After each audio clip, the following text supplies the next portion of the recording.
All right, our next speaker on the panel was a reporter for the Dallas Morning News who I think was probably, with three other reporters, the closest press people to the president when he was shot. Mary Woodward was her name then. It's Mary Woodward Pillsworth now, and she comes from a suburb or very close to Albany, New York. And I remember Mary's story, what she came back and wrote that day. She came back, incidentally, and said the president's dead, and a lot of people didn't take her serious because she was excited, as we all were. Well, I'll let you tell it, Mary. Well, first of all, I'm very happy to be here as a representative of my gender.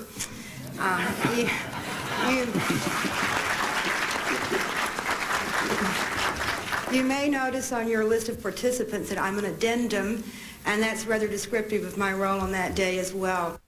Well, we were going to stop right in Dealey Plaza on Houston Street, but it was a little crowded there, and the crowds were thin over on Elm Street, so we walked across to Elm and stationed ourselves just down from the school book depository building and waited for the parade to come by. And we were chatting, and as we were talking, I looked up at the grassy knoll.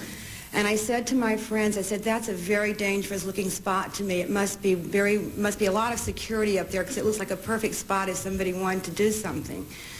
And then the motorcade came along, and I couldn't believe it. Finally, I'm going to see Jacqueline Kennedy, and she's looking in the other direction. So I yelled and I said, please look this way. And they looked right at us, waved, and at that moment I heard a very loud noise, and I wasn't sure what it was at that point. And I turned to my friends and asked, what was that? Is some jerk shooting off firecrackers? And then I heard the second one. And this time I knew what had happened because I saw the president's motion.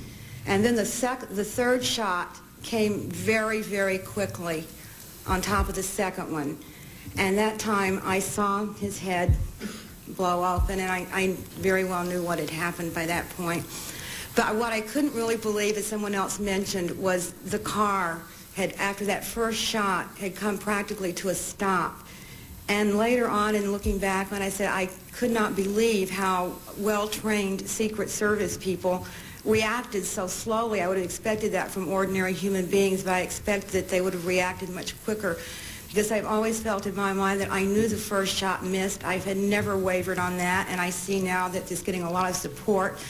But I said that from day one that the first shot missed. I've never changed my mind on that. I felt the second shot was not a mortal blow. So I felt that had there been proper reaction time, that the man might still be alive today. But immediately after that, we waited just for a few minutes on the street corner, kind of gathering ourselves, and we walked back to the Dallas Morning News. And when we walked in, and I met my supervisors, and I could see the president's been killed, the president's been killed. And nobody really wanted to believe me, and my friends who were with me would not even support me in that. They were saying, well, something happened, he's been shot, there's been shooting, but nobody was willing to say they've killed him. But I kept insisting, he's dead. I know he's dead, or else I hope he's dead, because his head's blown open. Eventually, they started to take me a little seriously. I guess some other reports were coming in, and they said, well, please write it down. Sit down and write it down. So I started writing the story, and I wrote it exactly as I knew it from that moment, without having talked to anyone else, without being influenced by any outside people. I wrote it as I saw it.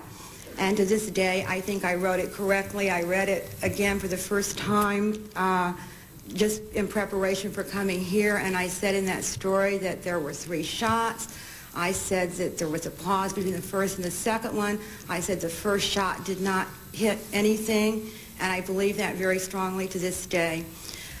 The only thing that I guess I got myself in a little bit of controversy about, I said that the shots appeared to have come from behind me and to my right.